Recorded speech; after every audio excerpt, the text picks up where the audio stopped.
Hey guys, tonight we journey back through incense-thick corridors, over creaking palace floors, and behind the heavy carved screens of ancient China.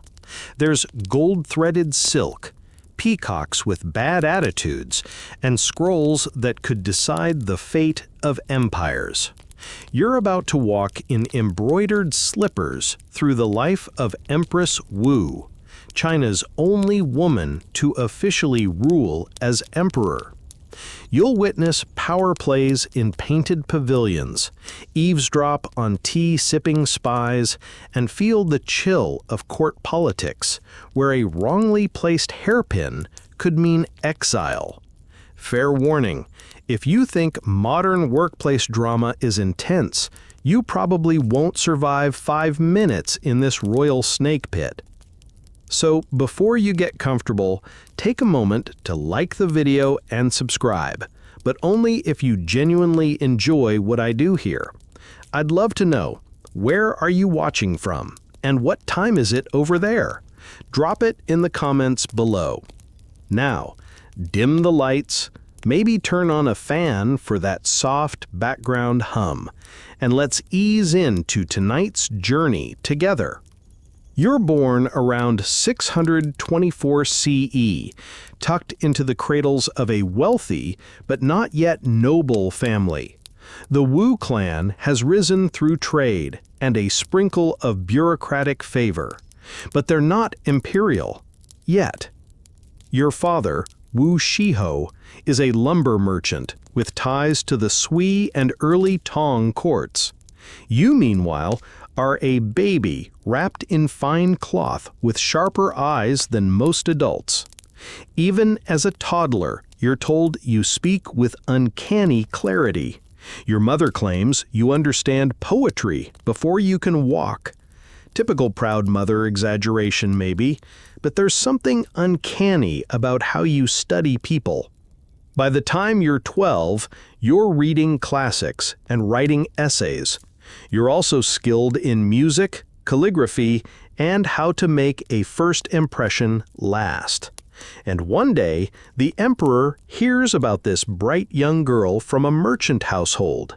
He needs concubines, not lovers necessarily, but symbols of power, beauty, and family alliances. You're chosen, like an ornament plucked from the market, and swept off to the palace of Tang Emperor Taizong. Inside the palace, your world flips. No more simple family dinners or strolls in peach orchards. Now it's all silk screens, gossip disguised as poetry, and eunuchs who never forget a face. You're given the title Kairen, a 5th-rank concubine. That sounds important, but you're basically mid-level on the imperial dating ladder. Taizong hardly notices you at first. So what do? You wait. You listen. You learn. You figure out which officials are ambitious, which consorts are insecure, and which servants carry more information than tea. You observe how the emperor likes his letters written, which advisors he tolerates, and what sorts of metaphors make him pause mid-slurp. Then, fate pulls a sharp turn. Taizong falls ill, terminally so. And you, along with dozens of other concubines, are now technically off-limits. The law says you must become a Buddhist nun upon the emperor's death, a kind of imperial retirement plan that's more prison than piety. You shave your head, wrap yourself in coarse robes, and find yourself in Ganye Temple with a lot of women who aren't thrilled to be there. But here's where your quiet power kicks in. You don't collapse. You adapt. You study Buddhism. You memorize scripture. You even help manage the small temple's library. It's during this time that you begin writing letters. And not just prayer scrolls, real letters, targeted ones, to the new emperor, Gaozong, the son of your old master. Now, this is where things get spicy. but still very hush-hush. Historians still argue whether Gaozong and you had feelings for each other while you were still in his father's court. Some say, yes, clandestine glances, accidental poetry exchanges. Others insist nothing happened until after you were tucked safely in the nunnery. Either way, Gaozong remembers you. And when he visits the temple to offer incense for his father's spirit, he arranges a quiet conversation, just the two of you. You speak, you charm, you recite a poem, probably something about plum blossoms and destiny. The emperor is moved, and shortly after, you're recalled to court. Cue the side eyes and scandal. Bringing a concubine of your father-in-law back into the palace? That's not just unconventional, it's practically a royal mic drop. The other women hate it. The Confucian scholars bristle behind their sleeves. But Gaozong doesn't care. He makes you his favorite consort within months. At night, while courtiers mutter and scribes sharpen their brushes, you lie awake, planning, not just how to stay safe, but how to shape something greater, a future, a place where your voice echoes in court records, where your signature carries weight. And when your first son is born, it's more than a maternal moment. It's a declaration. You're not just surviving the palace, you're planting roots. Meanwhile, behind palace doors, strange things begin happening. A rival consort's child mysteriously falls ill.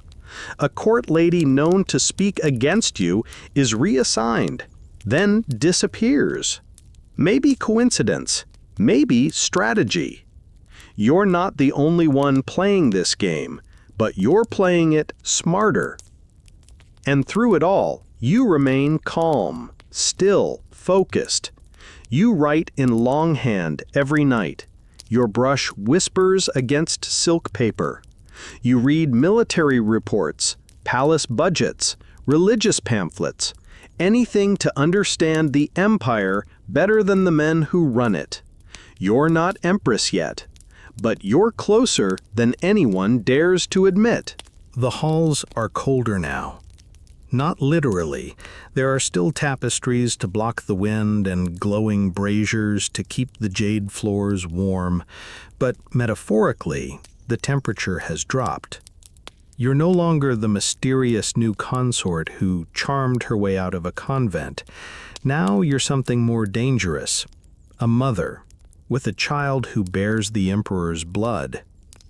The other consorts notice, especially Empress Wang and Consort Xiao, who have held their positions through layers of silk, ceremony, and the careful manipulation of gossip. They watch you like cats watching a snake that hasn't moved yet. You smile politely, you attend rituals, you bow at all the right angles, but you're not just waiting anymore. You're maneuvering. Gaozong, bless his sleety-eyed devotion, visits you more and more often. He consults you on small matters, where to plant the winter chrysanthemums, what kind of paper to use for a new edict. He probably thinks it's romantic. You know it's training. He's a gentle emperor, Gaozong, kind, but indecisive. His health is inconsistent, his migraines frequent. He doesn't crave power like some rulers. You suspect, privately, that he would have preferred to be a painter or a monk, which works in your favor, because while he rests, you're learning how the court moves in his absence. Now, there's an issue. Your position as a favored consort doesn't grant you real authority. You're still beneath Empress Wang, and technically, your son is beneath hers, even though she has no children of her own. It's a fragile hierarchy, stitched together with appearances and hope, and you plan to pull one of those stitches loose. Then it happens, a scandal. or maybe a strategy. You give birth to another child, a daughter. Around the same time, consort Xiao's infant mysteriously dies. The official story is illness. The unofficial whispers say the child was smothered. Fingers begin pointing. You hold your daughter close, quiet as snow. You don't make accusations. You don't raise your voice. But somehow, word reaches Gaozong that Empress Wang and consort Xiao may have been involved in treachery, that they've slandered you, that they're enemies of peace in the inner court. Historians still argue whether you orchestrated the entire thing, if the smothered child ever existed, or if palace servants were bribed to spread stories like lantern light through silk corridors. One account claims a handmaid overheard you rehearsing tears in the mirror. Another suggests you stood silently at the scene of the child's death, eyes dry, but fingers tapping a rhythm only you understood. What's certain is that in the aftermath, Gaozong begins drafting a new edict, one that will raise you above Wang, one that will place the imperial seal closer to your fingertips. But there's a catch. Removing an empress is not like replacing a rug. It requires ceremony, precedent, and ideally, public justification. Enter a new tactic, accusation. Suddenly, Empress Wang is accused of witchcraft. Yes, spells, talismans, hairpins laced with dark symbols. In the Tang court, this isn't just superstition, it's high treason. Even a hint of necromancy can doom a family for generations. She's stripped of her title, paraded in disgrace, and eventually exiled. Not long after, consort Xiao meets the same fate. Their allies scatter, their names are struck from records, at least until later dynasties restore them in footnotes and sighs. And you? You're elevated, Empress Wu now. Your official edicts begin as ceremonial, suggestions for the proper colors of mourning robes, adjustments to how rice is taxed in the southern provinces, a new imperial garden that will bloom year-round to symbolize eternal harmony. But the tone is changing. There's steel now beneath the petals. And you're keeping notes, pages of them. You've begun compiling a shadow record of palace activity. Not just gossip, but who meets whom, which ministers delay their reports, which generals include subtle insults in their scrolls. You read between brushstrokes. You memorize handwriting. Meanwhile, Gaozong grows sicker. His headaches are worsening, his vision dimming. He defers more often to you in council meetings, then stops attending altogether. Officially, you sit beside him as regent. Unofficially, you begin hosting audiences alone. You are now signing edicts in your own name, albeit under the fiction that you're acting on behalf of the emperor. You even design a new signature, more fluid, more commanding. The ministers notice. Some squirm, some bow deeper. And in the shadows, you build a new bureaucracy. Your allies are mostly outsiders, scholars too brilliant to have patrons, eunuchs with sharp memories, widows who run household networks like tiny empires of their own. You reward loyalty with land, titles, and safety. You punish betrayal with demotion or disappearance. Still, there are those who resist. Senior Confucians shake their heads in their sleeves. They whisper in their poetry, "A woman cannot rule. The heavens favor the yang." You counter with parables, with legal codes, with silence. One scholar presents a scroll quoting ancient texts forbidding women from holding authority. You thank him, then issue a counter scroll quoting different ancient texts. His beard reportedly turns gray overnight. You've begun to regulate even court dress. Yellow is for the emperor, crimson for generals, but now certain shades of purple are restricted to your allies. An entire language is forming, not through speech, but silk and tassels. You wear your meanings like armor. Then comes the Golden Edict. It's issued on a spring morning with heavy clouds and petals sticking to the floor.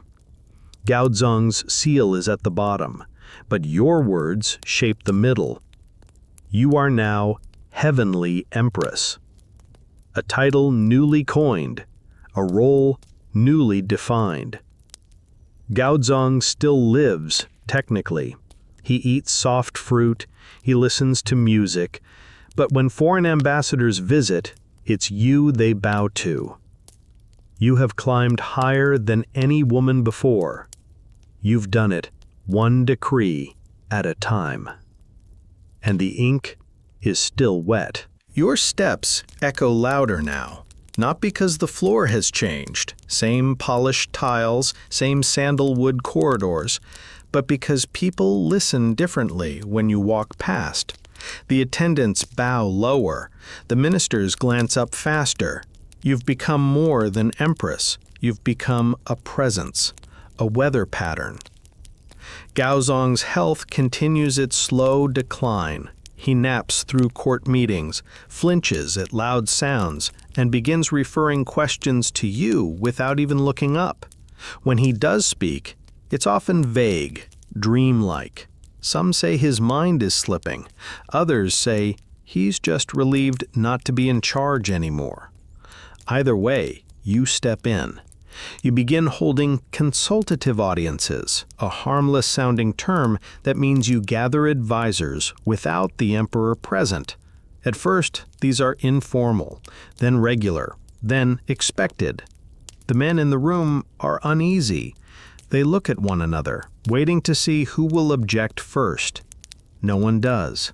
Because, really, who wants to challenge the person who just rewrote the court hierarchy with a few brushstrokes?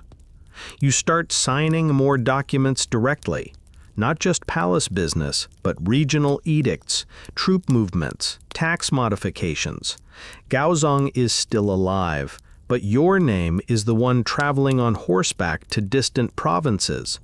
The bureaucracy, too, begins to change. You replace some of the crustier ministers, those who openly quote Confucian codes about gender and harmony, with younger, more flexible officials. Many are from modest backgrounds, men with no old alliances, no family clans to satisfy. Some are scholars who failed civil exams but dazzled you with their essays. Others are eunuchs who've memorized entire law books and can recite them while pouring tea. These are your people now. They owe their careers to you, and you never let them forget it. Then there's the secret police, or rather, the Bureau of Information. Officially, it's just a record-keeping office meant to catalog tax scrolls and keep track of local officials. Unofficially, it's a spider web of watchers, some dressed in robes, some dressed in servant clothes, all trained to observe, report, and remain invisible. You don't use it excessively, yet, but it's comforting knowing which courtier had tea with a general who once delayed your message by a day and a half. Now, with the palace under your fingertips, you shift focus beyond the capital. You've always known that power is not just about proximity to the throne, it's about how far your shadow stretches. You send edicts to the provinces, particularly to areas neglected under Gaozong's administration. You reduce grain taxes for 2 years in flood-affected regions. You increase funding for schools in the southwest. The scholars notice. A ruler who governs like a mother, one writes. You frame the quote. At the same time, you begin elevating Buddhism. This isn't just a spiritual choice, it's political. Confucian scholars despise the flexibility of Buddhist teachings, but Buddhism appeals to the common people. It allows for female enlightenment. It speaks of karmic justice and balance, not rigid hierarchy. In a world where you, a woman, sit on a throne usually reserved for emperors, this matters. You sponsor the carving of thousands of Buddha statues in caves, sponsor translation of scriptures, and invite monks to palace ceremonies. In return, they speak your name in sermons. They say you are the reincarnation of Maitreya, the future Buddha, that your rule is divinely ordained. Gaozong hears some of this. He smiles faintly.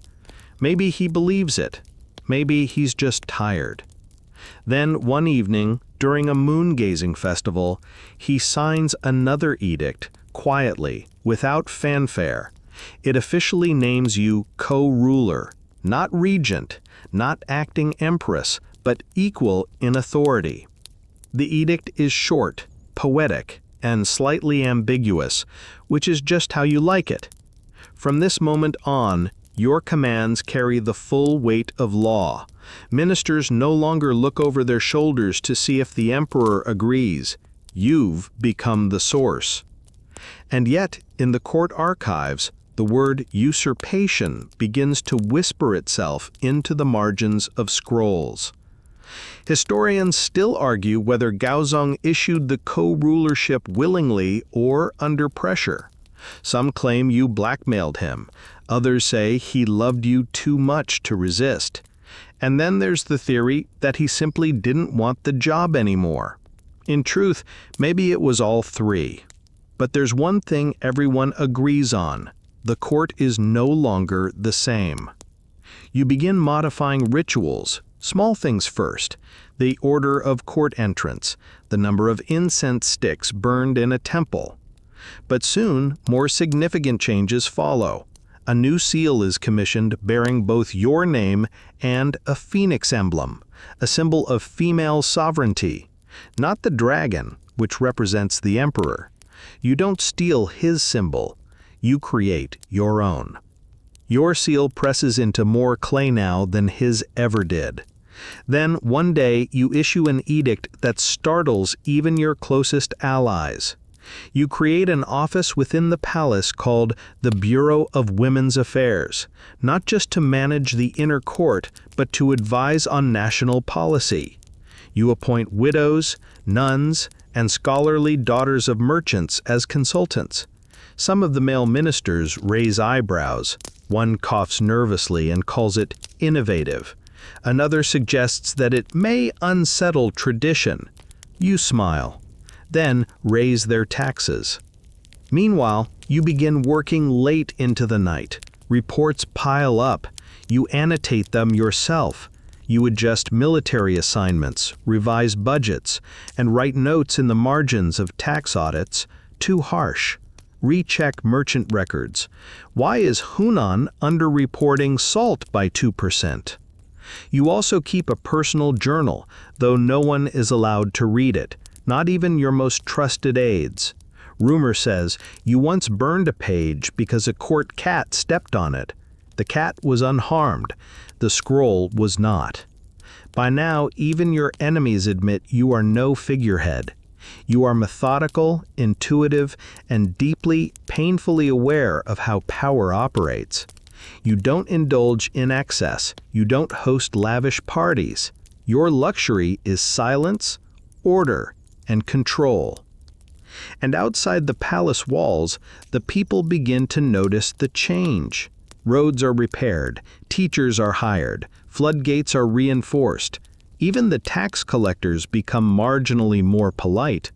A peasant in a south village kneels in front of a shrine carved in your likeness and whispers a prayer, not out of fear, but respect. A farmer names his ox after you. You pretend not to be amused. You know this reign is still temporary. You know Gaozong still breathes. But you also know this. The empire already obeys your voice. Dawn breaks behind clouded silk screens, But the tension in the palace doesn't lift with the morning mist.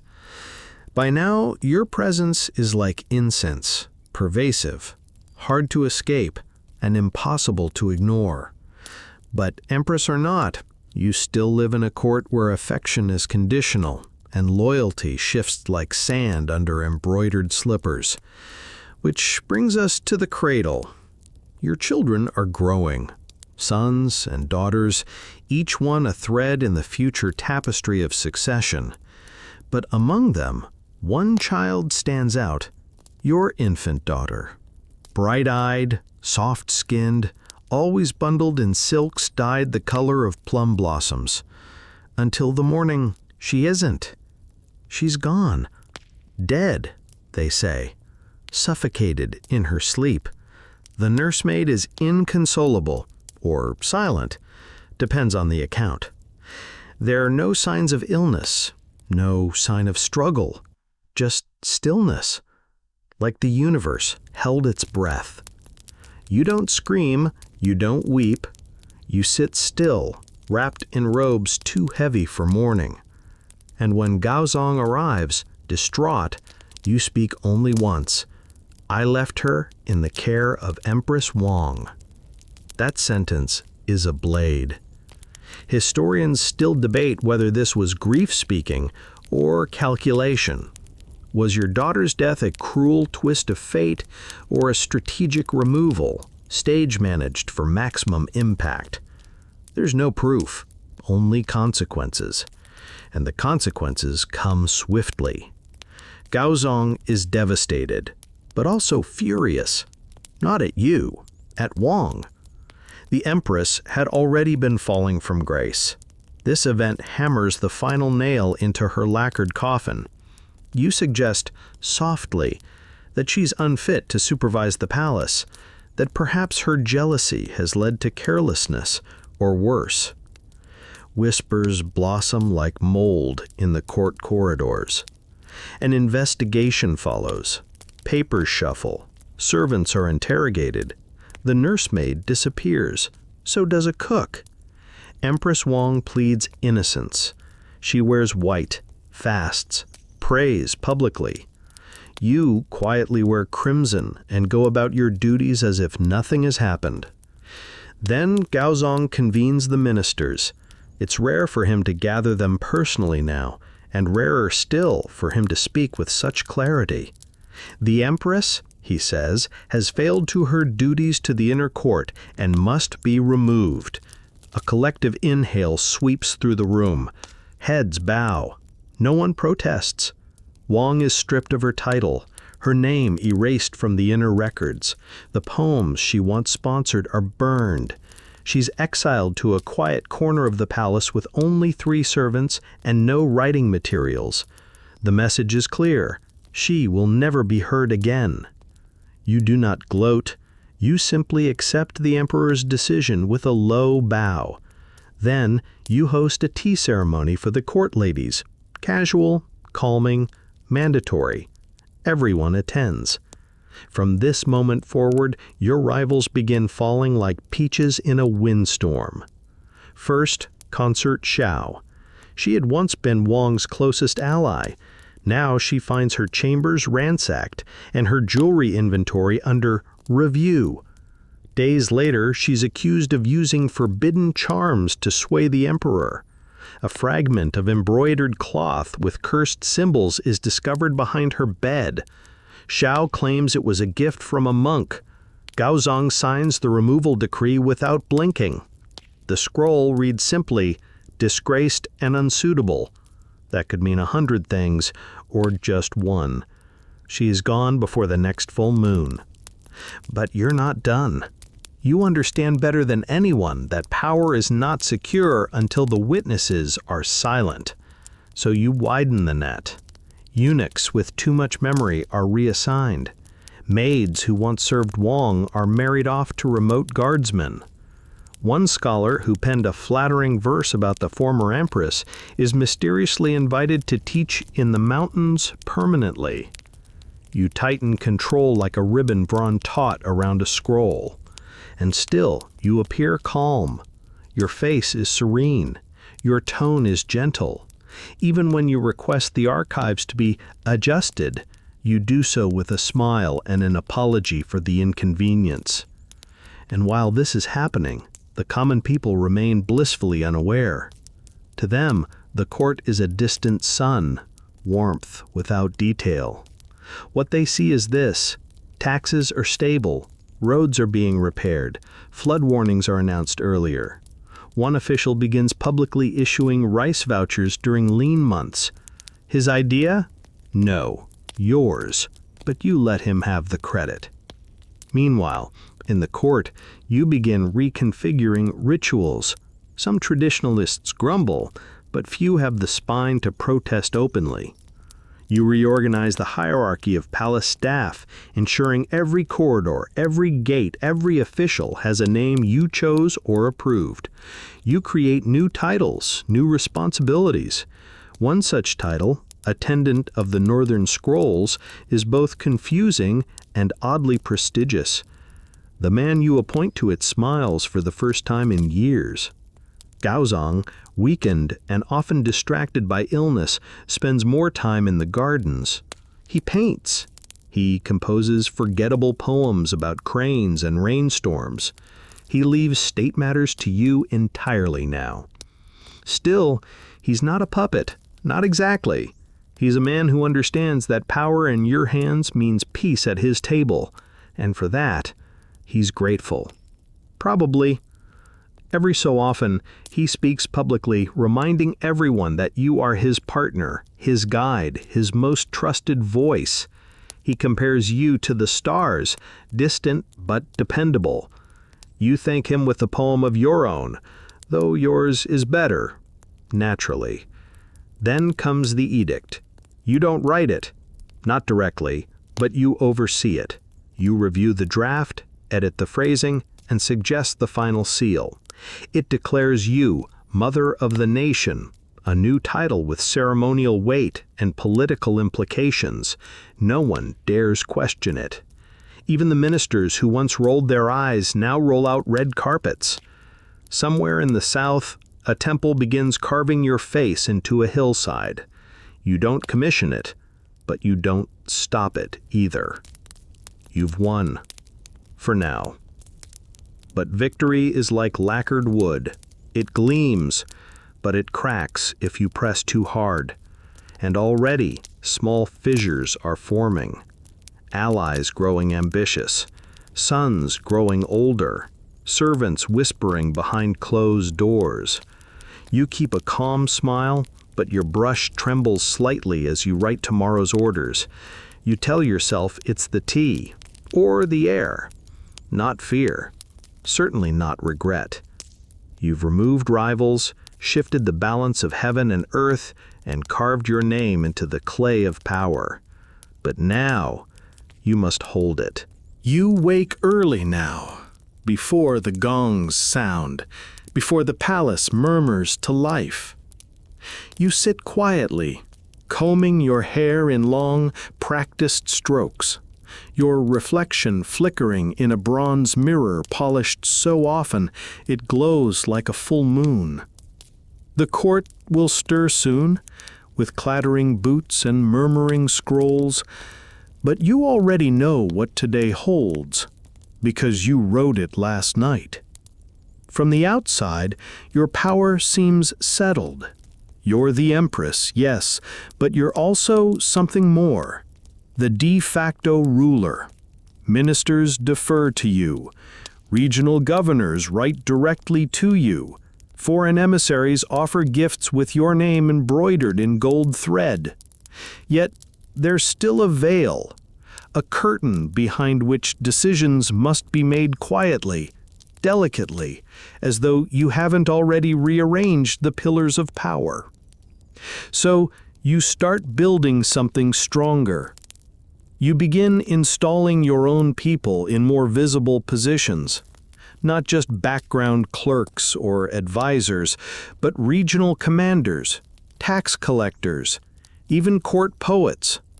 Every appointment is signed with the emperor's name, of course, but it's your hand that moves the brush. A young eunuch named Wei Tuaner catches your eye, not for his charm, but for his memory. He remembers every minor official's face, every overheard conversation, every misstep at court dinners. You promote him, carefully, to a mid-level post. Others grumble. You ignore them. You also elevate Zhang Yiqi and Zhang Changzong, brothers with manners as smooth as their cheekbones. They're smart, certainly, but more importantly, they're loyal. They serve as your eyes, ears, and sometimes, whispers say, companions. But no one dares question their rapid rise. They know better. The emperor's presence in court becomes less frequent, more ceremonial. His health continues to decline, and while he is still revered, his absence grows louder than his voice ever did. One evening, a courier from the western provinces arrives breathless, covered in dust. A rebellion has broken out, small but loud. You read the report in silence, then issue your orders before anyone asks. Troops are sent. The rebels scatter. But what matters more is your speed. Ministers notice. Her mind is quicker than her brush, one says in private. Another begins compiling a genealogy of previous female rulers, desperately trying to find precedent for what you've become. They'll struggle. You're not just unique, you're rewriting the script entirely. One scroll at a time. Soon, you begin issuing edicts without waiting for Gozong's approval. Oh, you still say he's reviewed them, and sometimes you even wake him for a ceremonial nod, but everyone understands the new order. His seal is a formality. Yours is the force.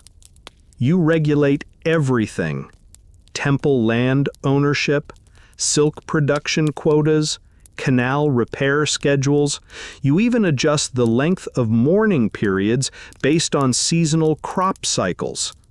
No sense in starving just to honor a distant cousin, you write, half joking. And you revise the court calendar. Not drastically, just enough to move festivals closer to harvest times, ensure key rituals happen when travel is easier. The court grumbles, but the people benefit. Farmers thank the gods. You smile and let them. Then comes your first imperial moral essay, a genre you invent on the spot. It's part philosophical musing, part political commentary, and part gentle scolding. You publish them under the emperor's name, of course, but it's your hand that moves the brush. One essay discusses harmony through precision. It's a treatise on order, how small details in etiquette, architecture, even handwriting reflect the greater harmony of the cosmos. Ministers scramble to buy better calligraphy brushes. One even hires a private tutor to relearn his characters. Another essay explores the responsibilities of sons. Subtle, strategic. You're already thinking beyond Gozong, beyond the present. Your sons are coming of age and you've begun calculating which one might not completely ruin what you've built. But succession is a storm, still too distant to name. For now, you focus on refining the machine of government. You create the recorders of the inner court, a team of scribes whose job is to log every decree, every meeting, every change. It's dry work, mind-numbing, some say. You love it. Because what's more powerful than memory? The narrative. You're ensuring that history won't forget who truly ruled, that even if later generations try to erase you, your words will remain, carved in ink, whispered in ceremonies. Meanwhile, the scholars begin to murmur. Not all of them are afraid. Some are curious, intrigued by your precision, your command of poetry, your ability to fold politics into metaphor. They begin debating whether you are a new kind of sovereign, a heavenly balance, one calls you, drawing on yin-yang philosophy. Still, not everyone is convinced.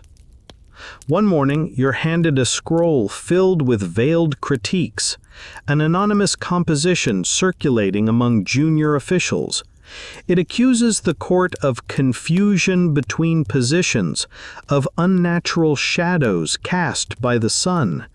It doesn't name you, but it doesn't have to. You smile.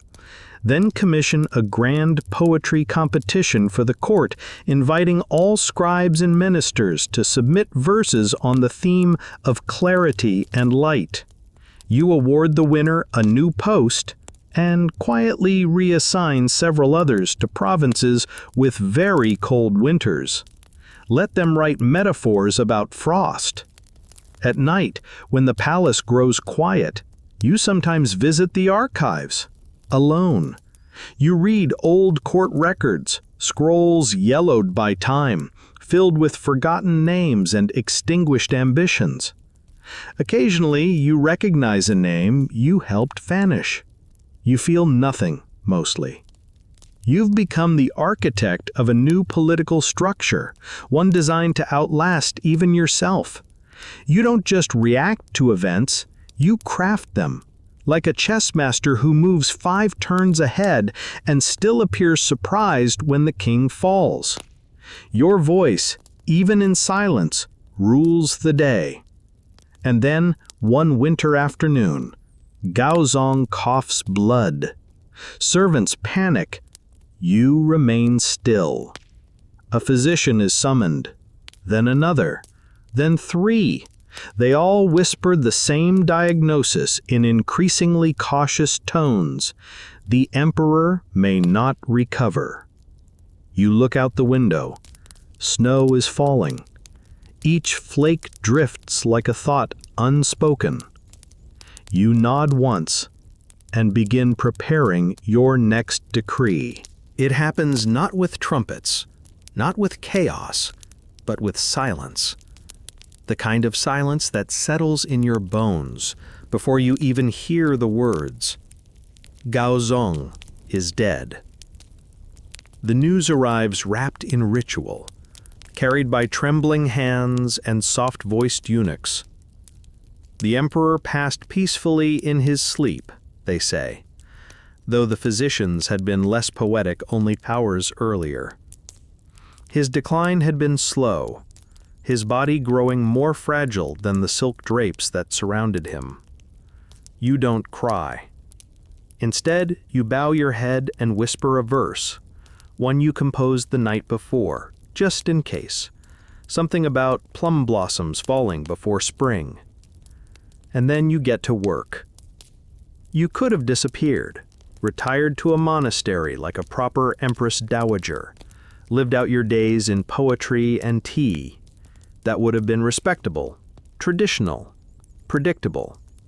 But you're not here to be respectable. You're here to rule. Gaozong's will names your son as heir, Li Jie, one of your middle sons, cautious and agreeable. You nod, accept the decision, but you also know that he's not ready, not really, and certainly not alone. So you don the robes of mourning, dark, heavy, stately, and sit behind a screen while he holds the first audience as emperor. It's a show. Everyone knows who wrote the speech. Every word he speaks is your echo. Thus begins the screen reign. You sit just out of sight, behind a thin silk partition, and speak through intermediaries. A strange compromise between tradition and truth. You're not the emperor, but you might as well be. And in that shadowed role, you thrive. You start with the court. Ministers shuffle nervously under your gaze, even if they can't quite see it. You remove a few old advisors, too vocal, Too stiff. One suddenly retires for health reasons. Another is reassigned to the archives, a fate worse than exile. You reward the loyal, promote the clever, and test the ambitious ones with impossible assignments. Just managing irrigation for the Yellow River Basin during flood season, you say, with a smile. Meanwhile, you issue edicts in your son's name, policies on land reform, grain distribution, and school funding. The people approve. The farmers bless your judgment, even if they don't know whose judgment it truly is. You introduce one peculiar reform that still makes historians squint. You reorganize regional tax zones based on dialect boundaries. People govern best when they speak the same words, your note reads in the margin. Brilliant? Possibly. Odd? Definitely. And you're not just reshaping policy, you're reshaping language itself. You commission the creation of new Chinese characters, dozens of them. Many scholars hate this. They say the classics are sacred, not meant to be expanded like a kitchen pantry. But you ignore them. These new characters represent concepts you want emphasized: fairness, clarity, virtue, words the old Confucians never bothered to write down. Your characters are taught in schools, printed on official scrolls. Some are chiseled into bronze. Others fade after your reign ends, but for now, they bloom across the empire like strange new flowers. Then you make a move that turns whispers into full-blown shock. You depose your own son. Yes, Emperor Zhongzong, Li Jie, your own child, your supposed successor. He made the mistake of thinking co-ruler meant independent. He began favoring his in-laws, issuing edicts without your approval, and worst of all, calling you retired in a public speech. Retired. You smile. Then you act. You remove him in a single day. No battle, no blood, just a quiet palace meeting and a signed scroll. He's demoted to prince. His robes are changed. His seal is collected. You send him off to a scenic estate with excellent tea and very poor communication.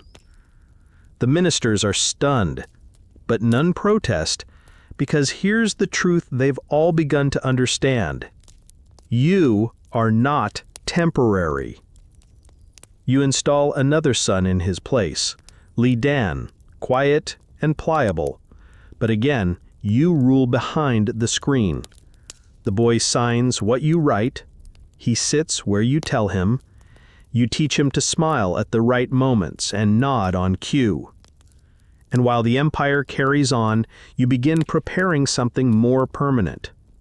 Your titles begin to change: Empress Dowager, Co-Regent, Mother of the Nation. But in practice, you are emperor, just without the name. Not yet. Outside the palace, rebellions flicker in the provinces. Some challenge your gender, others your reforms. One calls you the dragon in phoenix feathers. Meant as an insult, you turn it into a badge of honor. You respond not with brute force, but with strategy. You send letters, not soldiers. Well, letters and soldiers.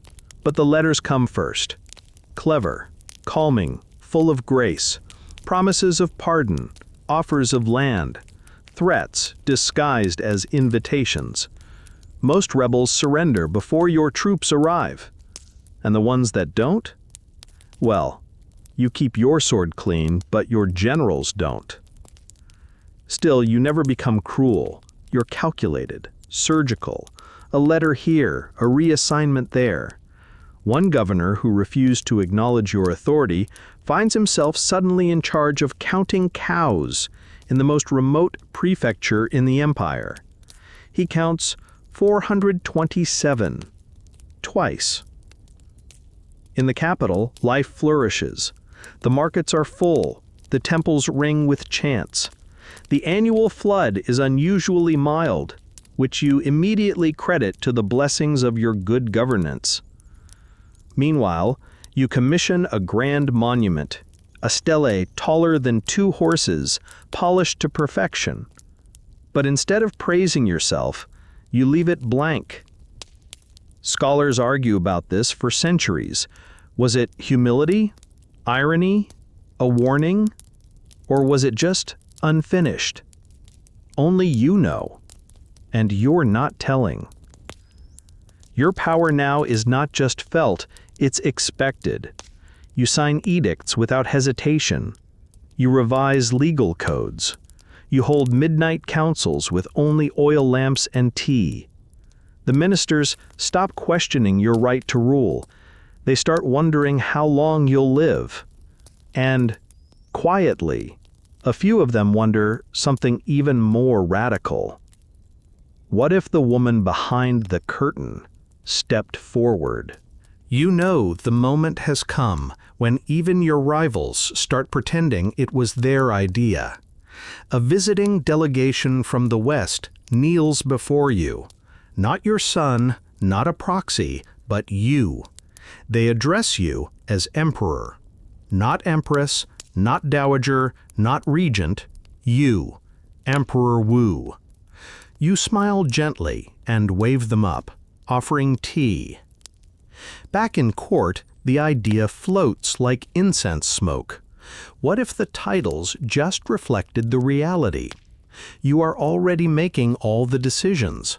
You hold the seals. You approve the generals. You authorize the treasury. If someone's steering the dragon boat, does it matter what silk they wear? Of course, the Confucian scholars clutch their scrolls with white-knuckled outrage. A woman? An emperor? Unheard of, unnatural, unthinkable. You nod and thank them for their feedback. Then quietly remind them of the Bureau of Information and its remarkable memory for who's been disloyal. Their protest essays dry up quicker than spilled ink in summer. So you begin the slow, deliberate ceremony of elevation. First, you change the name of the dynasty. Tang is your late husband's family, your son's family, but not yours.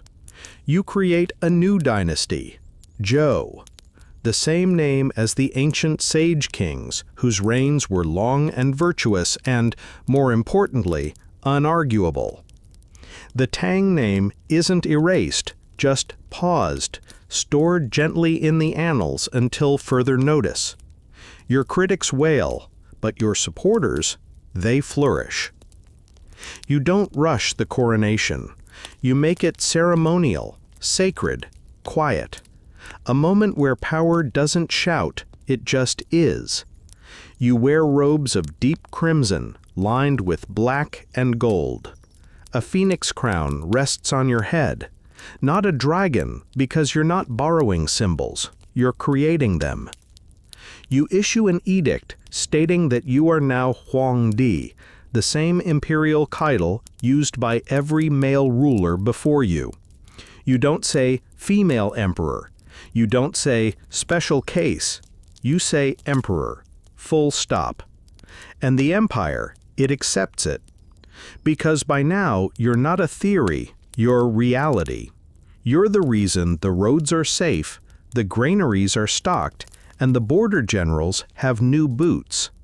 You've stabilized the economy, enforced laws, and even hosted poetry contests that people actually want to attend.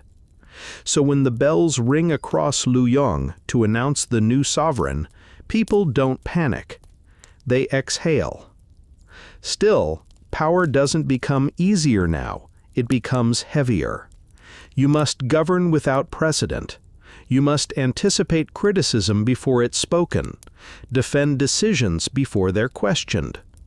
You establish morning rituals that blend Tang and Zhou traditions. You hold court with even greater formality, flanked by aides who speak in tandem with you, like echoes with eyebrows. You start issuing edicts etched into bronze mirrors. Yes, mirrors. Because every subject, from noble to farmer, should see themselves reflected in your rule, literally and metaphorically. These mirrors are polished, inscribed, and sent to provincial halls. Some governors mount them in their private chambers.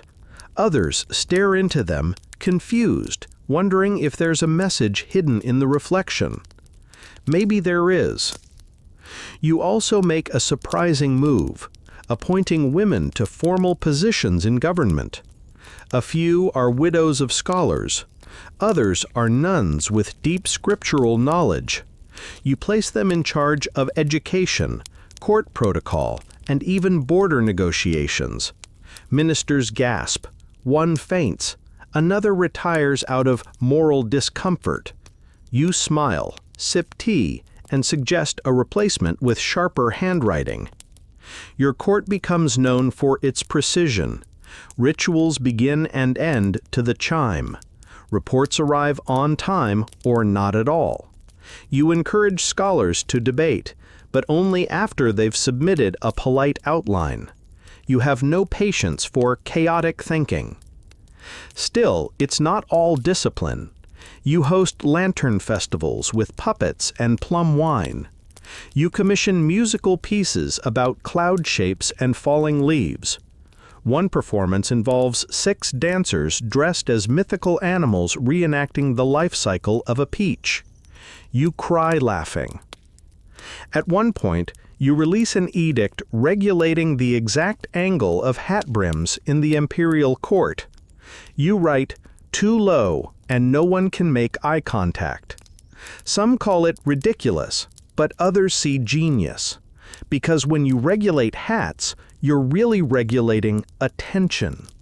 And attention is everything. Meanwhile, foreign dignitaries come more frequently now. From India, Persia, and beyond. They come bearing silk, lapis, and questions. How did this woman rise? How did she maintain control? You answer with hospitality, poetry, and one well-timed glance that makes even seasoned generals reconsider their posture. Still, there are threats. Rebellions flicker like candle flames, especially in distant provinces where the idea of a female ruler still makes the old guard shiver. You dispatch generals swiftly, but you also send teachers. You mandate that schools begin instruction with lines from your edicts. Children now grow up knowing your name as naturally as they know their grandparents, and still some whisper. One group of nobles meet secretly at a hot spring to discuss restoring the tang. Another plots with exiled sons and disgruntled cousins. You know all about it. The Bureau of Information has already sent you 3 scrolls and a rough sketch of their seating chart. You wait. Let them stew. Then, at the next court festival, you announce a public forgiveness decree, magnanimous, generous, soothing. All minor conspirators will be spared if they present themselves within 10 days and recite the Oath of Harmony, a beautiful poem which you wrote yourself. Half the plotters show up wearing robes they haven't ironed in years. The rest? Well, the tea you serve at court that week is very calming. Still, you're not paranoid. You're precise. And though you've finally stepped out from behind the curtain, you never forget it's there. At night, you still sit alone sometimes, brushing your hair by candlelight. Your bronze mirror, etched now with your own edicts, catches the flame. You see your reflection flicker. You don't look like a tyrant, or a goddess, or a legend. You look like a woman who wrote her own story and made everyone else read it. Power, once officially in your hands, does not settle like dust. It shifts, resists, tests you at every turn. And now, seated alone in the grand audience hall, its beams high as temple spires, and the floor cold beneath your embroidered slippers, you feel the full gravity of it. Not fear, not regret, just wait. You issue edicts now like a sculptor chiseling marble, deliberate, exact, and beautiful. One orders a regional census with margins annotated by you, double-check rice output in Hubei, and flag inflated numbers from Lu Prefecture. Another regulates palace expenditures with a list of banned extravagances. No more ivory fans, no more phoenix feather ink brushes, and, bafflingly to some, no more imported swan eggs. You note, we are not feeding immortals. And yet, for all your streamlining, you know the empire lives and breathes in the gaps, so you cultivate the image of grace. Your court becomes known for poetry salons, incense competitions, and philosophical debates moderated by veiled women scholars. One such scholar wins favor after explaining how tea steeping mirrors political patience. She receives her own residence, and a very nice teapot. You've also begun publishing more essays, reflections, as you call them. One explores the moral value of silence. Another discusses dream interpretation in governing. Some claim you're turning mystical. Others recognize these are subtle defenses of your rule, packaged in metaphor. Still, you don't just philosophize, you act. Rebellions continue, some sparked by power-hungry nobles, others by frustrated sons, yours included. One of your boys, ambitious and too clever for his own good, begins hosting private salons with suspicious guests. He writes revisionist history scrolls under a pen name. You sigh. You don't have him killed. That would be inelegant. Instead, you offer him a provincial post, remote, snowy, surrounded by goats. He writes back 6 months later with a poem about isolation. You reply with one about patience. He gets the message. And yet, no amount of strategy can stop the shifting ground beneath your feet. The court changes. Some of your old allies retire, others die. New ministers rise, less afraid of you, more curious. Some whisper that it may be time for you to choose an heir, that perhaps your son, yes, the one you deposed, or maybe the other one, or perhaps the scholarly one with the mole, should take the throne. You nod politely, then change the subject to irrigation. You know their strategy, pressure through politeness. But you are not ready to step down. Not yet. Still, you begin grooming the idea of succession. You allow certain sons to reappear at court. You observe them during rituals, during disputes, during meals. Who listens? Who interrupts? Who asks for salt before tasting? You keep a list. Meanwhile, you launch one of your most ambitious reforms, a civil service examination open to commoners. Before now, only aristocratic families could access government posts, but you want brilliance, not just lineage. You create a new exam focusing on practical governance, ethics, and calligraphy under pressure. The results are stunning. A farmer's son scores highest, a butcher's daughter passes the pre-test but is barred from final entry by tradition. You invite her to the palace as an advisor anyway. She brings her own inkstone. You've also adjusted punishments.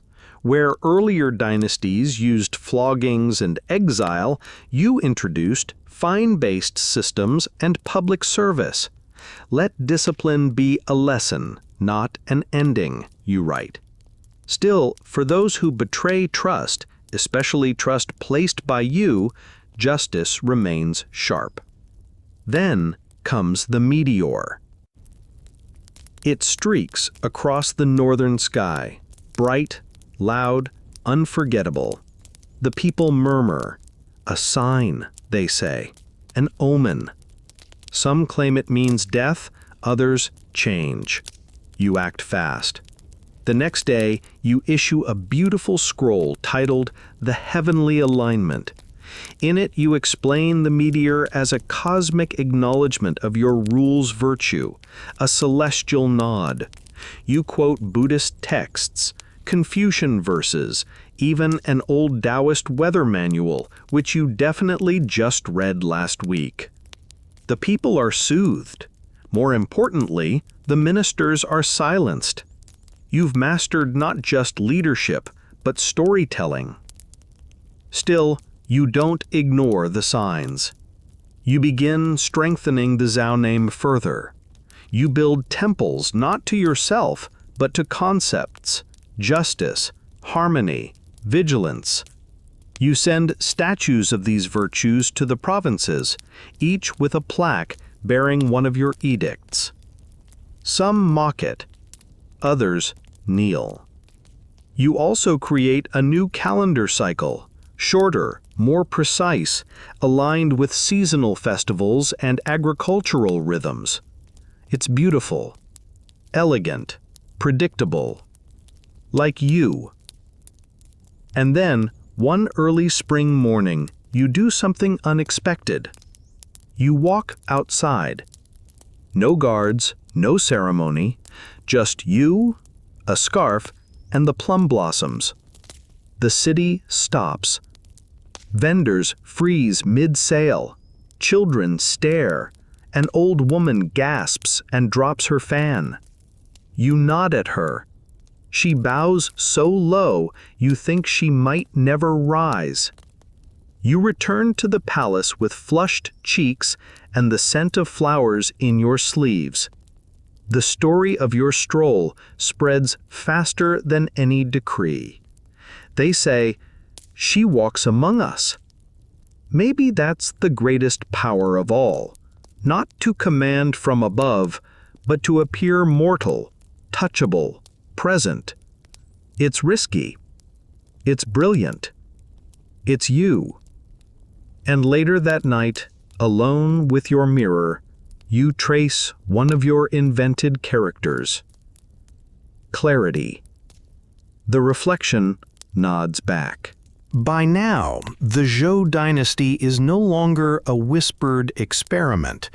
It is a functioning empire with you at the center, unmistakably, immovably sovereign. The court has adapted. The people have adjusted. And your name, once controversial even inside your own family, is now chanted in temples and etched in steel stone beside harvest prayers and tax remissions. Still, being emperor never means you're done. Not with the schemes, not with the stories, not with the shadows. You begin focusing on longevity, not just yours, though that would be convenient, but your dynasty's. And longevity, you decide, must be built on information, faith, and architecture. You commission surveys of every province, farms, rivers, forests, even cemeteries. An empire must know its bones, you declare in one of your footnotes. The Bureau of Cartography is expanded. They start producing maps so precise the city granaries could be located by scent. Next, you shift your attention to Buddhism. It has always served you well, a faith of karmic justice and gender-blurred divinity. But now you make it personal. You issue an edict declaring yourself the reincarnation of Maitreya, the future Buddha. Not metaphorically, literally. It causes a small riot among Confucian purists, a mild panic among rival monks, and complete adoration among the common people, who have long considered your face more serene than most deities. Temples begin adapting your image into murals. You are shown dispensing scrolls instead of lotus blossoms. A child's lullaby is composed about your ink-born wisdom. You don't endorse it, but you don't stop it either. And of course you begin construction. Massive, ambitious, pointedly unnecessary construction. You commission a cowering Buddha carved directly into a mountain cliff, taller than a 10-story building. His expression is neutral, but there's a suggestion of a knowing smile, your signature. Beneath him is a tablet, inscribed with a prayer you wrote, but signed only with the character for light. The people call him the Woo Buddha. You let them. You also upgrade the capital. You pave roads with smoother stone, extend aqueducts, beautify gardens with rare plants from Tibet and southern jungles. You even open public bathhouses, emphasizing cleanliness of body and conscience. Court jesters whisper, "The Empress wants to scrub our sins away." You promote one for creativity. Still, as the empire expands, so do the risks. Northern tribes begin testing your borders. Nothing massive, just nudges. Raiders here, a blocked caravan there.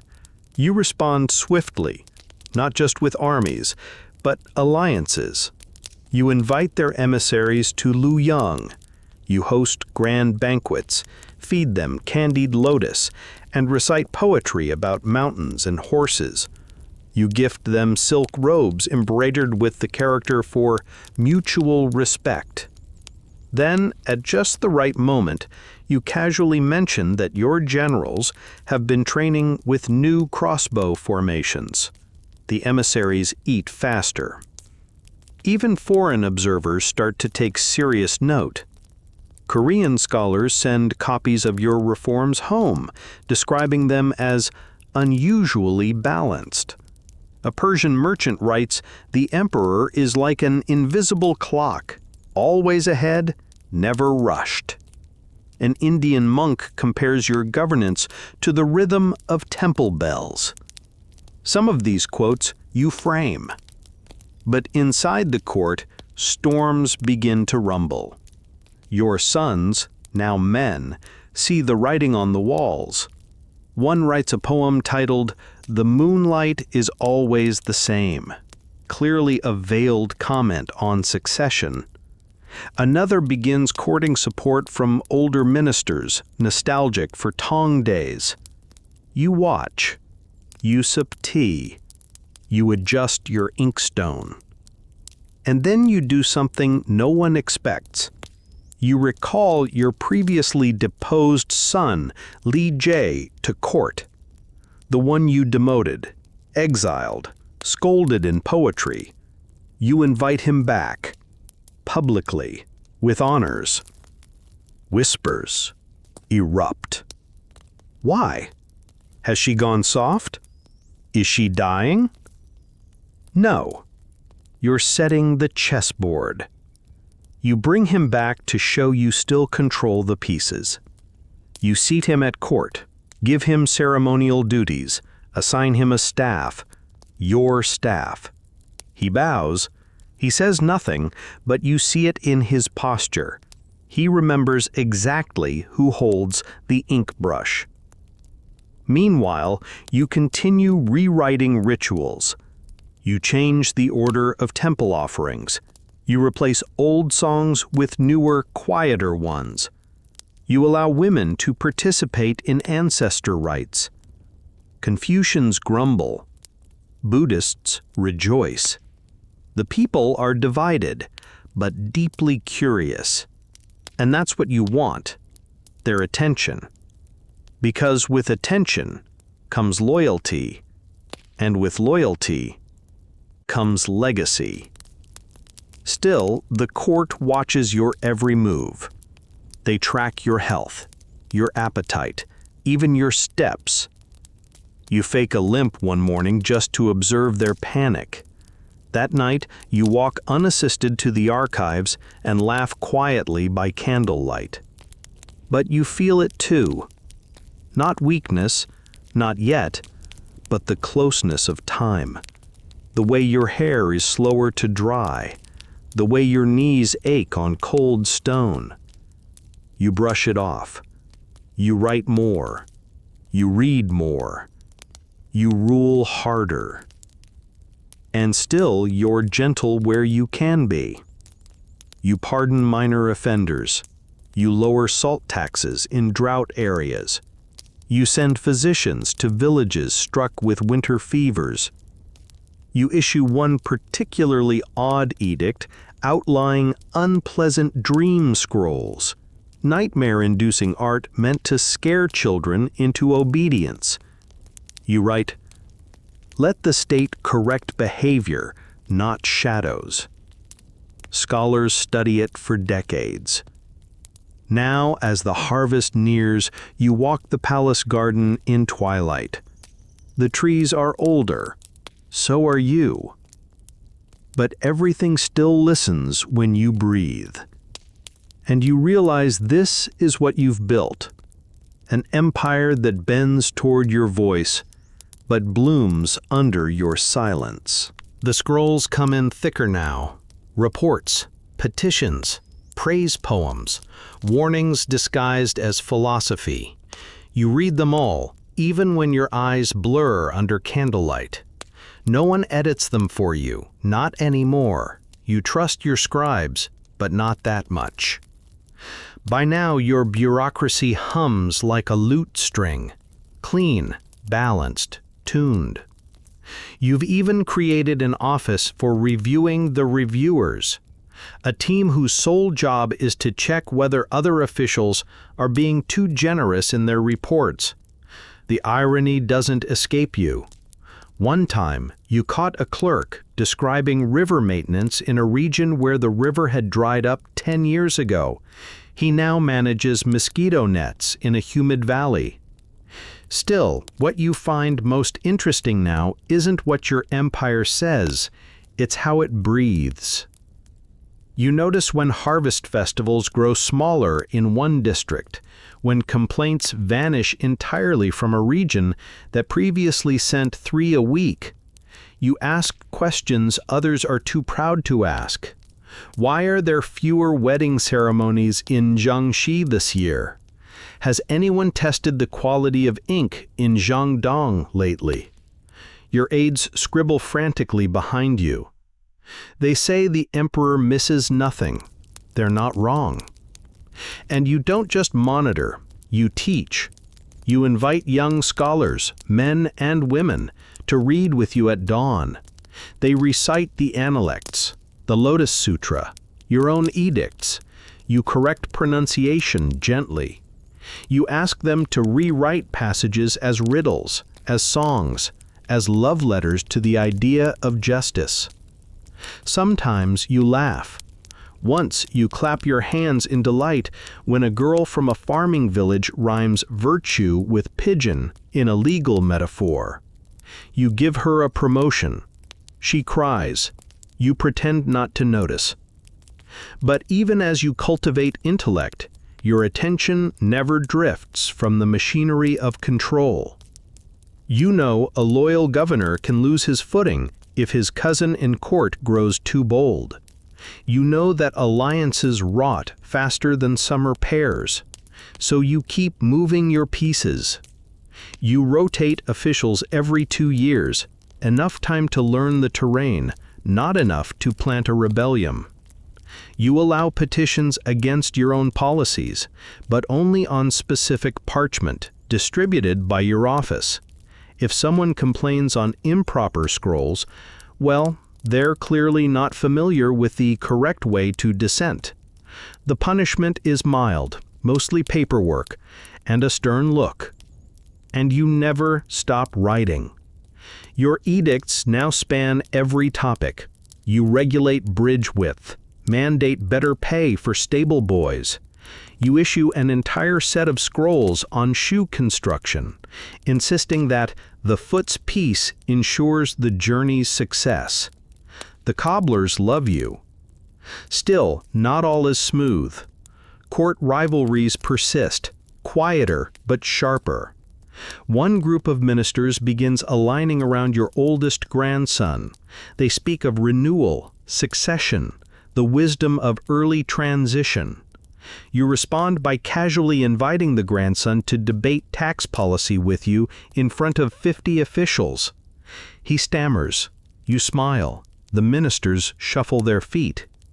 You send him back to his estate with a collection of legal texts and a politely phrased request to read each one before speaking again. You also begin experimenting with public messaging. Once a month, your court artists paint story scrolls illustrating recent policies. One shows a magistrate saving a widow from false taxes. Another shows a minister being corrected by a humble farmer.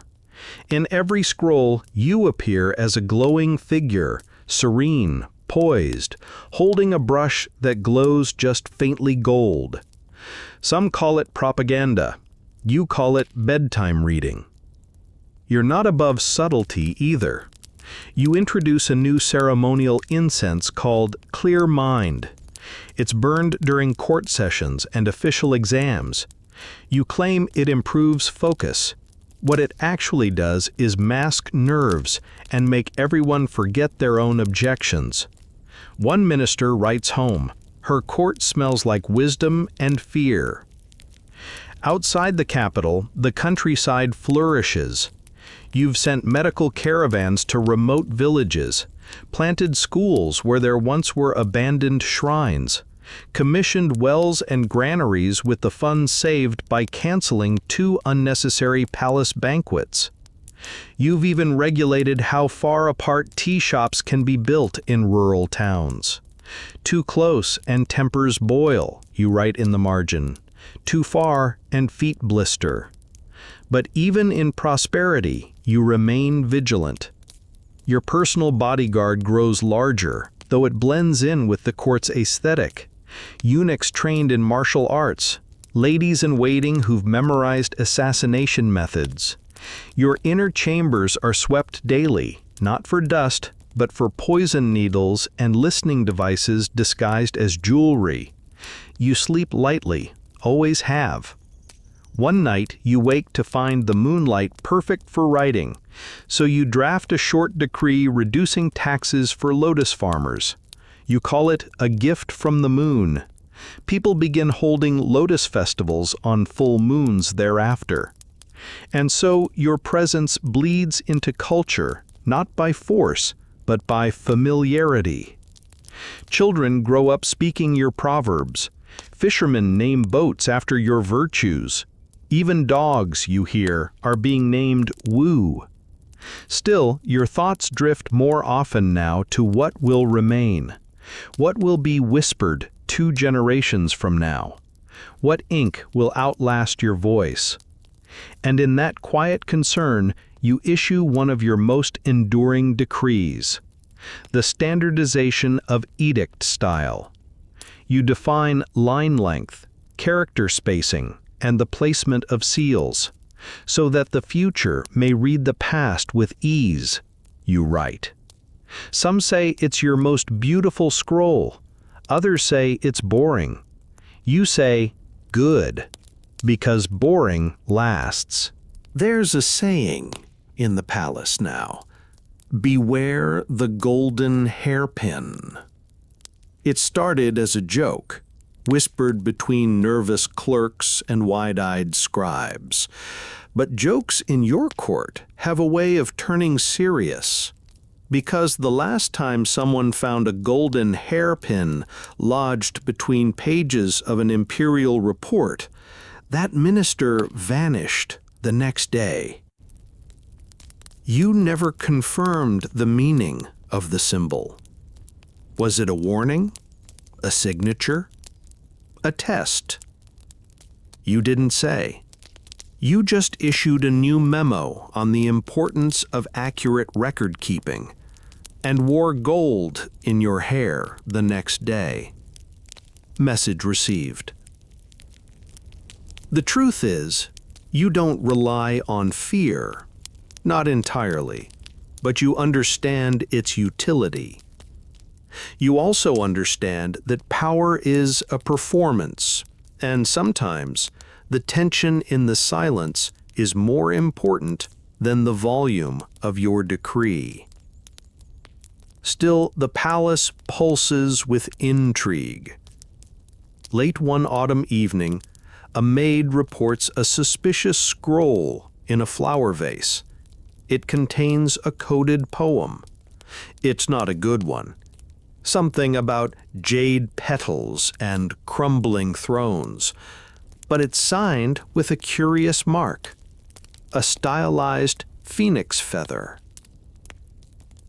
You narrow your eyes. That's your symbol. Someone is mocking you, or challenging you, or both. You don't react, at least not in public. But that night you summon Wei Tuan-er, your quietest agent, the one who never writes anything down. You hand him a blank sheet of paper. You say, "Find the poet." No other instructions are needed. Within days, you have names, a few nobles, a discontented court musician, one scholar whose essays have been growing a little too clever. You don't punish them directly. That would be clumsy. Instead, you begin to rearrange. The musician is sent to oversee temple restorations, far, far away. The scholar is invited to compose a historical volume on proper manners, under close supervision. The nobles are given new ceremonial duties, very dull, very public, very exhausting. It's not revenge, it's realignment, but not all plots in poetry. Whispers reach your ears about more serious dissent. There are rumors, rebellion rumors, secret meetings among officials loyal to the old Tang line. Some say they've reached out to one of your exiled sons. Others claim they've hidden weapons in a tea house. You dispatch spies. You dispatch tea inspectors. You dispatch a poet, for good measure. One morning, just before a festival, you have 3 men arrested. They aren't interrogated. They're invited to tea, and when they arrive, you greet them personally. Calm, bare-handed. You recite a poem about the loyalty of river stones. By the end of the meeting, one is weeping, one is trembling, and the third volunteers to write your biography. You decline, for now. But the message is clear. Rebellion isn't just futile, it's embarrassing. Still, not all threats come from court. Assassination attempts, while rare, do happen. One involves a poisoned brush handle, another a jade figurine laced with slow-acting toxins. Both are caught in time. Your food tasters become legends in their own right. One receives a promotion and a scroll titled, "To Smell Danger in Broth." And through it all, your rule remains remarkably steady. You continue refining your reforms, introducing a new system for monitoring flood-prone provinces, implementing health guidelines in overcrowded cities, and, most controversially, regulating perfume strength in indoor spaces. You write, "Too much sandalwood is a form of oppression." The nobles roll their eyes. The servants sigh in relief. And in the middle of all this, you still find time for the arts. You commission a collection of mirror poems, verses that read the same forward and backward. One tells the story of a phoenix who forgets its name. Another ends with the line, "What power builds, silence keeps." You don't sign them, but your voice is obvious. You also revive an ancient tradition, the midnight court. Once a season, you hold audience during the darkest hour of the night. Lit only by lanterns, with no titles spoken, ministers are expected to speak plainly, without rank, without ceremony. It's a test of honesty, of nerve. Some love it, some dread it. One official faints before his turn. And still, through all these rituals, something heavier lingers. Your sons grow quieter. They smile, yes, they bow, they pretend. But you see the restlessness behind their eyes. They are grown men, and you remain the center of gravity. One begins drinking. Another becomes increasingly obsessed with calligraphy, spending hours alone practicing signatures that will never see an edict. You don't blame them, but you don't trust them either. And in a rare, candid moment, you write in your private journal, "They are my blood, not my heirs."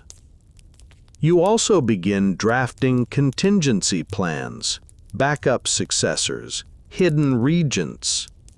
You create sealed envelopes to be opened only under specific circumstances. You train a group of young women scribes in the full legal canon, quietly. But power, even prepared, is never still. One evening, a fire breaks out in the south wing of the palace. Small, contained, yet oddly timed just after a suspicious message was intercepted leaving the city. You order an investigation. It leads to a clerk, then to a cousin, then to one of your own grandsons. You summon him. He expects punishment, perhaps exile, perhaps worse.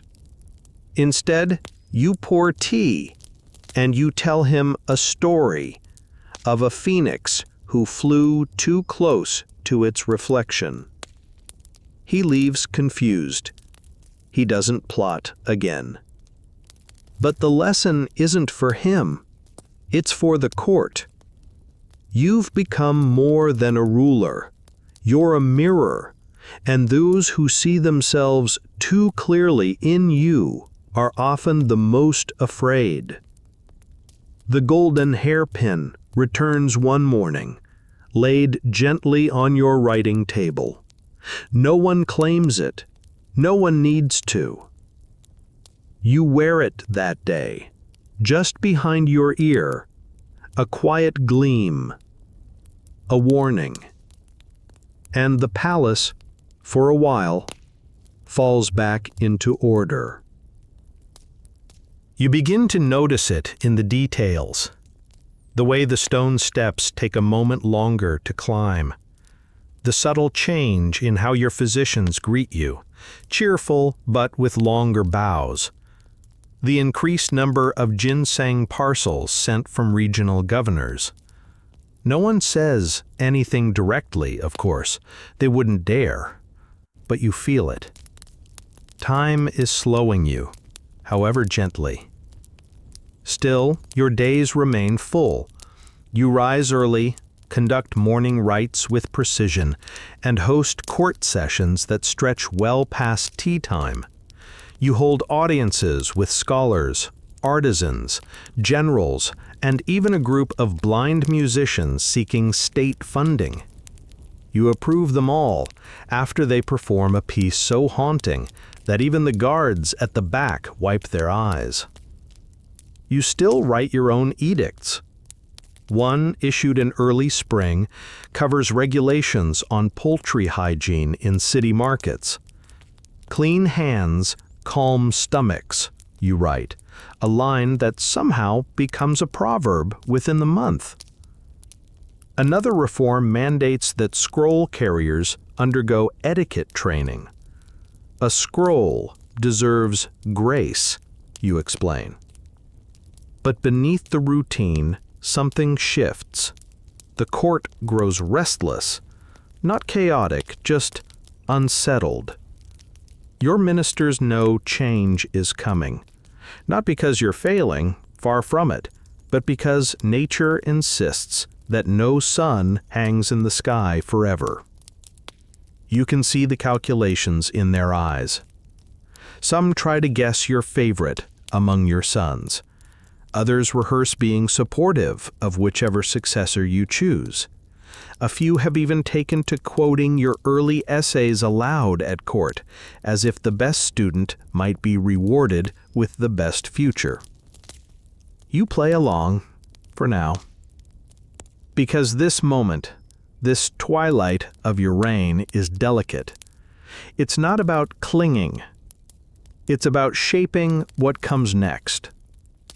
So you begin issuing edicts on legacy. One mandates that imperial libraries remain open to common scholars twice per year. Another requires temples to teach basic reading and arithmetic. You call it knowledge as grain, sustenance for the mind. You also send inspectors not just to audit taxes, but to collect stories, real ones, from farmers, weavers, street performers. What has changed in your life? You ask through them. What do you wish would never change again? Some of their responses are turned into songs, others into murals. A few are read aloud at court, much to the confusion of certain nobles who are not accustomed to hearing the phrase, "I just want quieter goats." And still the whispers grow. One morning, while reading a report on canal repairs, you notice a subtle phrasing. As we await further word from Her Majesty or her successor. You tap your brush once, then twice, then you smile. You summon the writer, a young bureaucrat with nervous hands and an ink stain on his collar. You ask him if he thinks a successor should be announced. He stammers. You wait. Finally, he says, "Not yet. Your words still build bridges." You promote him, quietly. But even you can't avoid the weight of mortality forever. You begin waking in the middle of the night, your fingers curled from cold. The physician blames damp air. Another recommends prayers and broth. A third simply looks at the floor and says nothing. So you begin a new practice, walking the gardens just before dawn. You move slowly, alone, wrapped in thick layers of silk. The garden is still, the air clean, and the flowers, your flowers, bloom whether you watch them or not. It comforts you. You also begin speaking more often to your attendants, not orders, but memories. You tell one girl how you used to sneak sweets into scroll cabinets as a child. Another hears how you once disguised yourself as a servant to listen to a provincial judge. They laugh. You do too. But beneath it all, you are preparing. You summon artisans and commission a final stele, not of you, but of the empire. A scene of daily life, farmers, scholars, riverboats, a child flying a kite.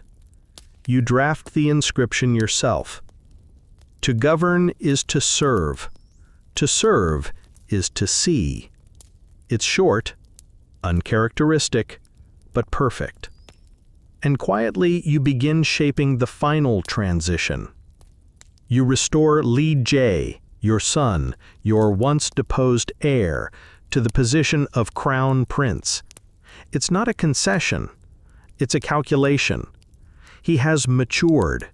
He bows deeper now, writes better, smiles less. You meet him privately beneath the lantern trees. He kneels. You speak only once. What will you protect?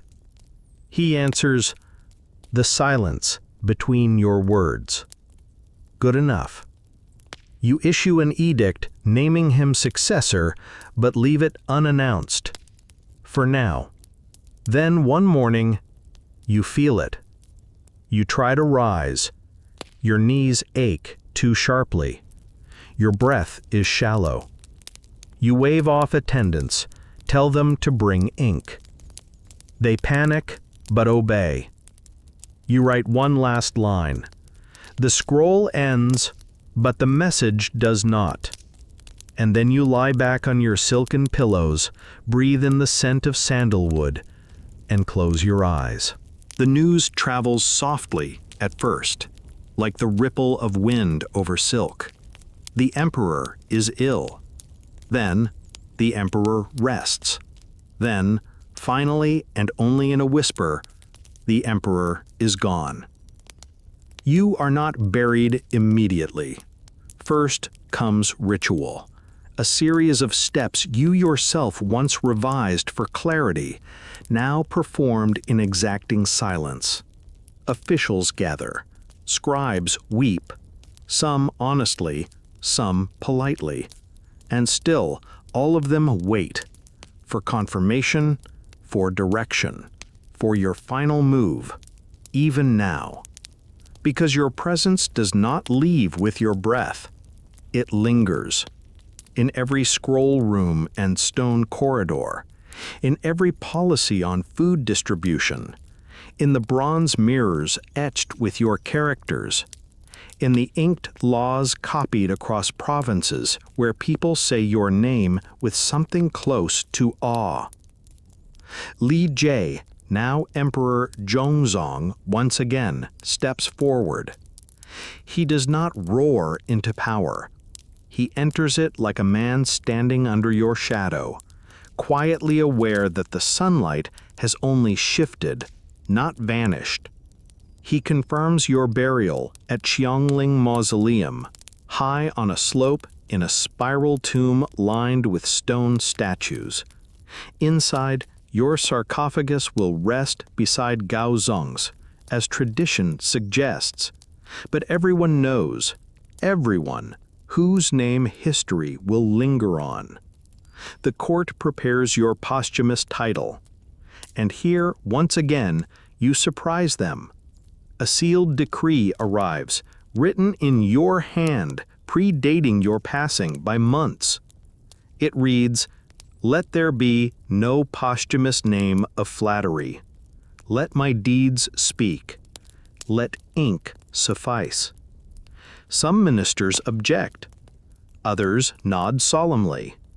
The final title, as issued, is brief, almost rude by prior standards. But it fits. Now, you might expect chaos to follow. After all, you ruled for decades with unmatched precision. But your systems hold, your reforms remain, your bureaucracies, carefully stacked like ceramic bowls, do not collapse. Because you never built them on fear, you built them on habits. And habits outlast emperors. For a time, Zhongzong rules wisely, or tries. He keeps many of your reforms intact, knowing that changing too much would be like repainting the stars. But he also begins reintroducing Tong symbols. He writes poems about returning rivers and ancestral winds. A soft rebranding, subtle. You would have smirked. But what he cannot undo is your reach. Even decades later, When a minister questions the validity of a certain provincial system, the reply comes, "That was established under Wu." Full stop. No debate. Your influence becomes a benchmark. Schools still teach from the scrolls you standardized. Women, while not exactly flooding the courts, are no longer invisible. And Buddhist institutions remember your name in daily recitations. You even make it into folklore. A traveling theater troupe tells your story as a rags-to-riches tale involving a magic scroll, a talking bird, and a dragon who teaches you diplomacy. Wildly inaccurate, but it brings the crowd to tears every time. You might have made them rewrite the ending, but you'd be pleased with the applause. And even beyond China's borders, your legacy crosses oceans. Historians in Korea cite your rule as a golden age of literary exchange. Buddhist monks in Japan trace their ordination lines back to temples you once funded. Persian traders refer to you simply as the ink Empress. Of course, time rounds the edges. Later dynasties, some resentful, some reverent, reshape your story. Some call you cruel, others call you wise, a few call you both. They debate your motives, your reforms, your family drama, whether the golden hairpin meant anything at all. But none can erase you, because you are not just remembered, you are recorded. In steel, in paper, in custom. And one winter, centuries after your final breath, a scholar sits alone in a quiet library. She finds a tattered volume of imperial edicts.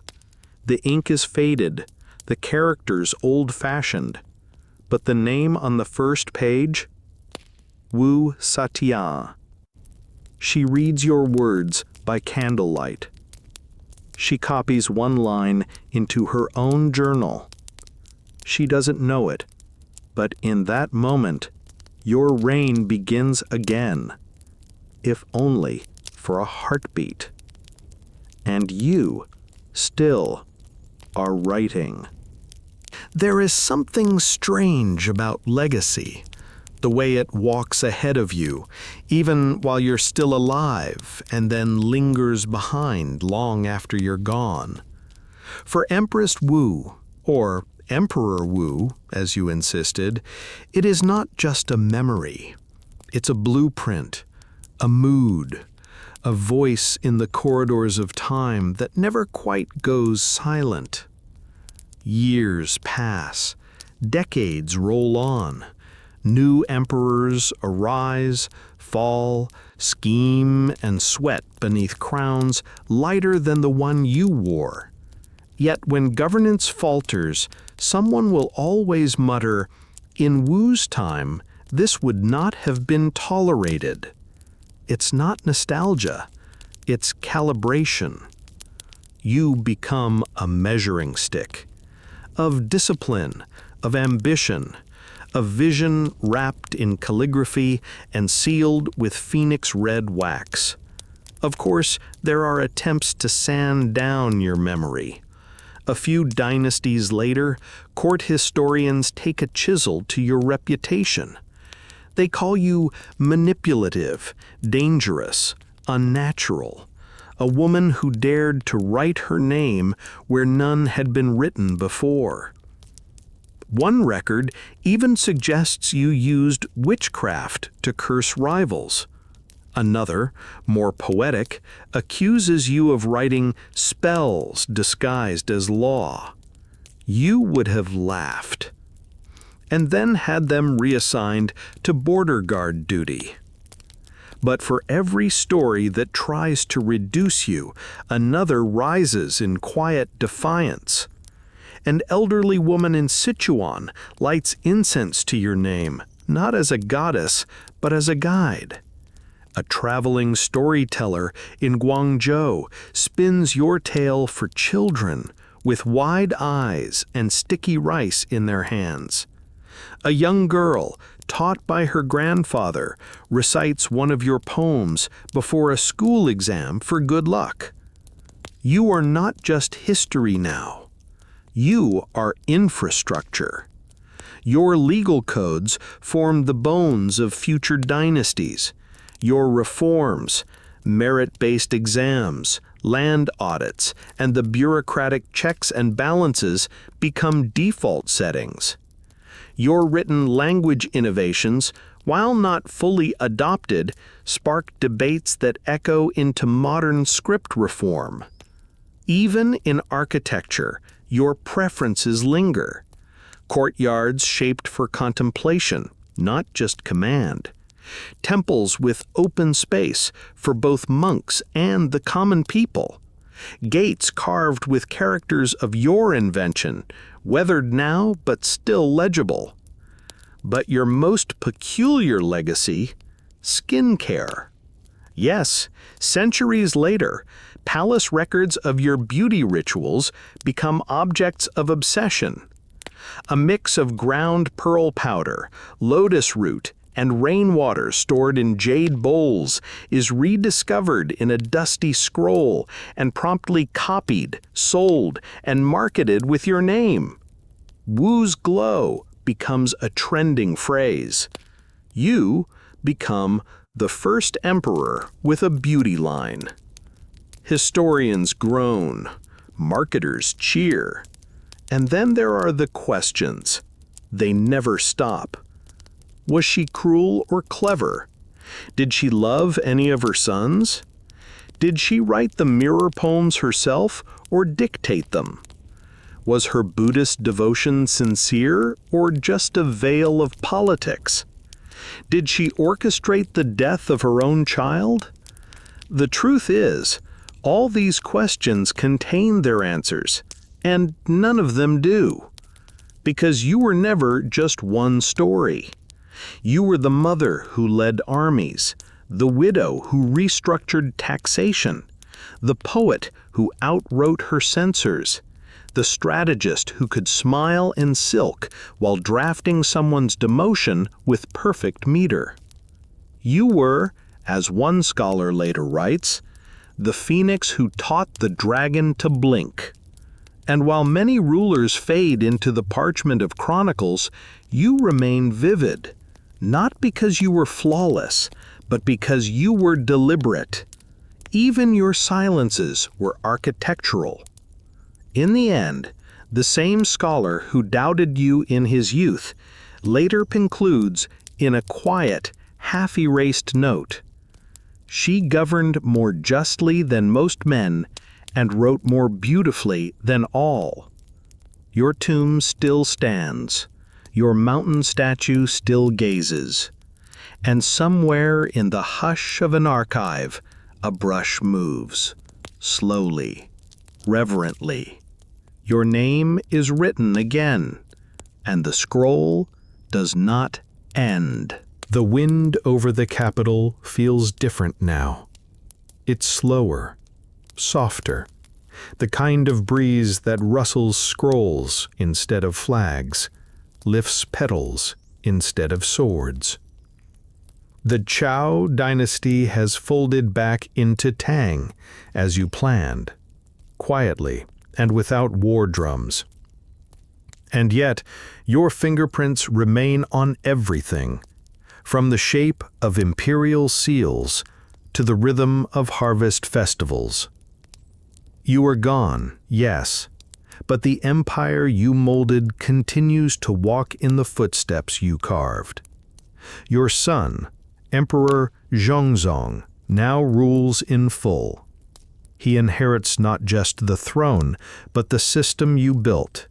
Efficient, precise, expectant. He struggles at first, like a singer asked to follow the act of a lifetime. His decisions are scrutinized, his decrees compared to the way you might have done it. You left him a stable empire, but no cushion of low expectations. Still, to his credit, he keeps many of your policies. He preserves the civil service exams, the balanced tax reforms, the public schooling decrees. He even maintains your calendar adjustments, though he tweaks festival timing to suit his court astrologers. Some see this as gratitude, others as caution. Either way, your shadow is long, and no one steps out from it easily. Back in Luyang, your mausoleum becomes a quiet place of pilgrimage, not grand, not ostentatious, just present. A winding path leads through statues and still-standing trees up the hillside to the chamber where you now rest beside your husband, your predecessor, your beginning. Visitors whisper when they arrive. Some kneel. A few leave plum blossoms. One child, too young to know your name, but old enough to understand reverence, places a hand on the stone and says, "She must have been very smart." That's enough. Even centuries later, your image resurfaces. A Tang-era scholar includes you in his list of 10 most curious rulers. A Song dynasty poet dedicates a verse to the lady who named herself emperor. A Ming emperor, desperate to reform his court, rereads your administrative decrees and copies several into his own rule book. And then there are the women. A noble woman in the north requests to be educated like her brothers, citing you. A nun in the south carves your name into a prayer wheel. A playwright in the capital writes a tragedy about your rise, where you are both villain and heroine, fierce and kind. It is banned, then performed secretly, then copied 100 times over. Your legacy resists simplification. And maybe that's the best you could have hoped for. Because the truth is, you were never just an emperor. You were an origin point, a complication, a challenge to what was believed immovable. And even now, in a world that has shifted, where dynasties have fallen, borders have changed, and your language has evolved, your story still stirs. One late spring evening, as lanterns are lit across the modern city where Luyang once stood, a teacher reads aloud your Edict on Clarity. Her students, half asleep from too much rice and too little breeze, suddenly sit up. She says, "This was written over 1,000 years ago, by a woman." They blink, and someone whispers, "She sounds familiar."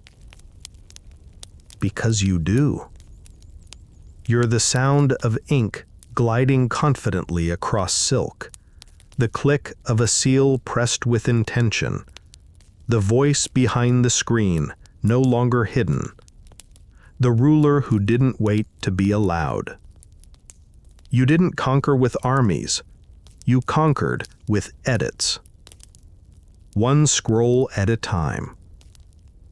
And somewhere, even now, another hand picks up a brush, ready to begin their own.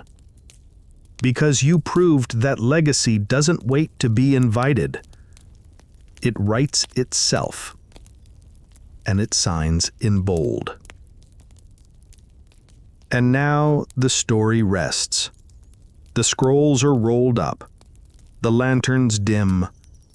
The palace gardens, once echoing with footsteps and petitions, are quiet again. Just the whisper of wind through plum blossoms, the low murmur of incense drifting across old stone. You too can let go now. You've walked a long way tonight, through ceremony and silence, ambition and grace. You've stood behind the screen, then stepped boldly into the light. You've watched empires shift, policies unfold, and golden hairpins speak louder than swords. But here at the edge of the dream, it's safe to pause. Feel the weight ease from your shoulders. The robes grow lighter. The crown fades not with loss, but with rest. Outside, the night deepens. The city sleeps. Even the stars seem quieter.